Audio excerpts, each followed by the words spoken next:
کہ یہ آخر اتنا زیادہ اس کا ثواب کیوں رکھا گیا ہے، اس کے پیچھے فلسفہ کیا ہے قربانی کا؟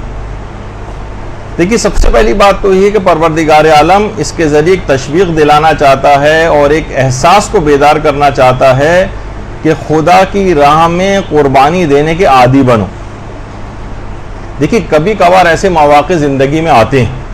اور ہر شخص کے آتے ہیں، آپ کو خود محسوس کرنا چاہیے کہ کہیں واقعی یہ موقع میرے پاس پروردگار کی طرف سے قربانی مانگنے کا تو نہیں۔ مثلا کبھی مال کو راہ خدا میں دینا ہوتا، مال کو پتہ چلا آپ کے خمس اتنا زیادہ آپ کے واجب الادا نکلا، اب آپ کو نا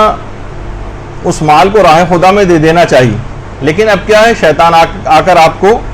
بہکائے گا، آپ کے ہاتھوں کو روکے گا، اور اتنا مال نکل جائے گا، کوئی پلاٹ بکا ہے، اتنا زیادہ لوگ طریقے پوچھتے پھرتے ہیں کہ کوئی ایسا طریقہ نکل آئے کہ مثلا ہم نے بزنس پرپس سے یا کوئی سیونگ کے اعتبار سے کوئی پلاٹ لیا تھا، اب اس کی اتنی قیمت ہو گئی، اس کو بیچیں گے تو اتنا زیادہ 20% یا 25% بہت سے مسائل کے اندر خمس دینا پڑتا ہے، بہت مال نکل جائے گا۔ تو اب یہی موقع آ گیا کہ اس مال کو قربان کیا جائے حکم خدا کے سامنے۔ تو کبھی مال راہ خدا میں دینا ہوتا ہے قربانی کے طور پر، کبھی عہدہ راہ خدا میں قربانی کے طور پر پیش کرنا ہوتا ہے۔ بہت سی جابس ایسی ہیں، سودی ملازمتیں ایسی ہیں کہ جو کہ کرنا حرام ہے، جس کے الگ ایک تفصیلی مسئلے ہیں اور تمام مجتہدین نے اس کو حرام قرار دیا، جس کے اندر سود کا لین دین ہوتا ہے۔ اب یہاں پر کبھی اسلام آپ سے تقاضا کر سکتا ہے، جب مقام عمل پیش آئے تو علماء سے رجوع کرنا چاہیے، لیکن ایک عمومی مسئلہ بتا رہا ہوں کہ عہدے کی بھی قربانی دینا پڑتی، کبھی آسائشوں کی قربانی دینا پڑتی ہے۔ اتنی شدید گرمی ہے، آپ لوگ یہاں پر آئی ہیں، اپنے آرام کو آپ گھر میں بھی ٹھنڈے طریقے سے رہ سکتی تھیں اور اطمینان کے ساتھ، آپ کو کیا ضرورت تھی، لیکن آپ نے علم دین حاصل کرنے کے لیے اپنی ایک آسائش کو قربان کیا، اپنے آرام کو قربان کیا۔ اور کبھی زیادہ بڑے سینیریوں میں اگر دیکھیں اور اس کو کافی بڑھا لیں ہم اپنے کینوس کو، تو اس میں کبھی کبھار جان بھی دینی پڑ سکتی ہے، اور اسی جذبے کی بیداری کے لیے ایک سالانہ مشق اور پریکٹس کا نام ہے عید قربان کی قربانی، تاکہ انسان کوئی احساس رہے کہ ایسے مواقع مجھ پر آ سکتے ہیں کہ مجھے یہ چیزیں خدا کی راہ میں قربان کرنی پڑے۔ لیکن ہم یہ دیکھ رہے ہیں کہ جانور تو مستقل ذبح ہو رہے ہیں، لیکن جذبہ قربانی کہاں ہے یہ ہمیں دیکھنے میں نہیں آ رہا، جذبہ قربانی جو پروردگار پیدا کرنا چاہتا تھا۔ دیکھیے، خدا پروردگار عالم خود آیات قرآنی کے اندر یہ بات بتا رہا ہے کہ اس جانور کی قربانی کے ذریعے اسے کیا چیز درکار ہے، کیا چیز پروردگار کیا چاہتا ہے۔ سورہ حج کی آیت نمبر 37 میں کہ خدا ان جانوروں کا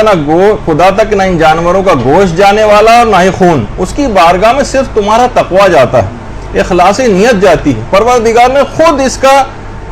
اعلان کر دیا کہ مجھے کیا تم سے چاہیے اس قربانی کے نتیجے میں۔ تو وہ جذبہ قربانی ہمیں دیکھنے میں نہیں آتا، جو پروردگار نے چیز مانگی ہے تقویٰ، وہ ہمیں دیکھنے میں نظر نہیں آتا کہ وہ تقویٰ کہاں ہے، وہ جذبہ جو قربانی وہ کدھر۔ موجودہ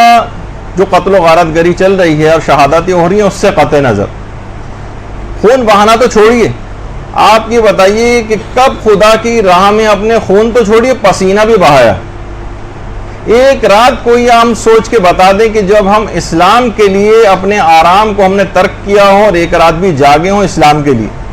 کوئی ایسی اذیت اور تکلیف اور پریشانی جو ہم نے فقط اسلام کے لیے اٹھائی، اسلام کے لیے دین کی خاطر ہم نے واقعتاً کبھی کسی آسائش کو ترک کیا ہو؟ یہاں ہم دیکھتے ہیں کہ 50-50 ہزار کے، 1-1 لاکھ کے، کئی لاکھ کے جانور لوگ لے کر آتے ہیں اور قربانی کرتے ہیں، لیکن ان کے اپنے غریب رشتہ دار ویسی تنگ دستی میں زندگی گزار رہے ہیں، لیکن ان کا کوئی خیال نہیں کرتے۔ تو جانور ذبح کر کے اور 6 مہینے تک ڈیپ فریزروں کے اندر بھر کر لوگ استعمال کرتے ہیں۔ یہی وجہ ہے کہ آپ کو پتہ ہی کہ ڈیپ فریزر سب سے زیادہ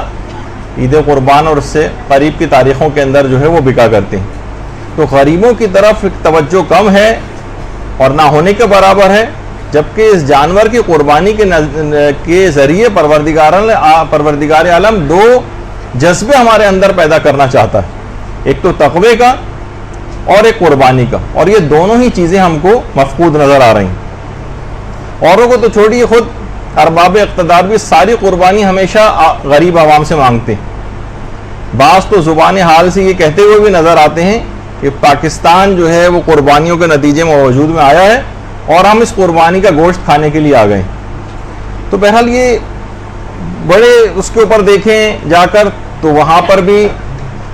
غریبوں کی قربانی کی جا رہی ہے، اور یہاں ہم جانوروں کی قربانی کر رہے ہیں، لیکن جو اس کے نتائج ظاہر ہونے چاہیے تھے وہ نتیجے ظاہر نہیں ہو رہے۔ دیکھیے حضرت اسماعیل کی قربانی کے واقعے میں بھی جو پروردگار نے پیغام دیا ہے انسان کو کہ حکم خدا کے آگے ہر چیز کو قربان کر دینا چاہیے، حتیٰ کہ بعض اوقات اولاد کو بھی قربان کر دینا، جیسے کہ واقع کربلا میں ہم کو نظر آیا، جیسے کہ حضرت ابراہیم و اسماعیل کے واقعے میں نظر آیا ہے۔ ایک طرف تو دیکھیے اسلام کے نزدیک انسان کے خون کی کتنی زیادہ قدر و قیمت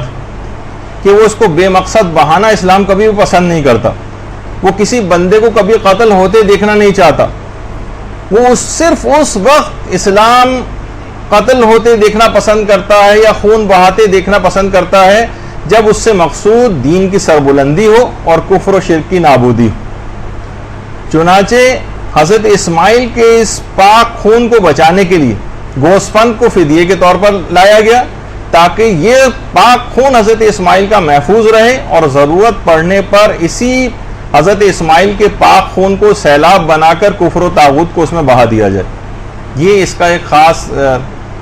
فلسفہ تھا۔ دیکھیے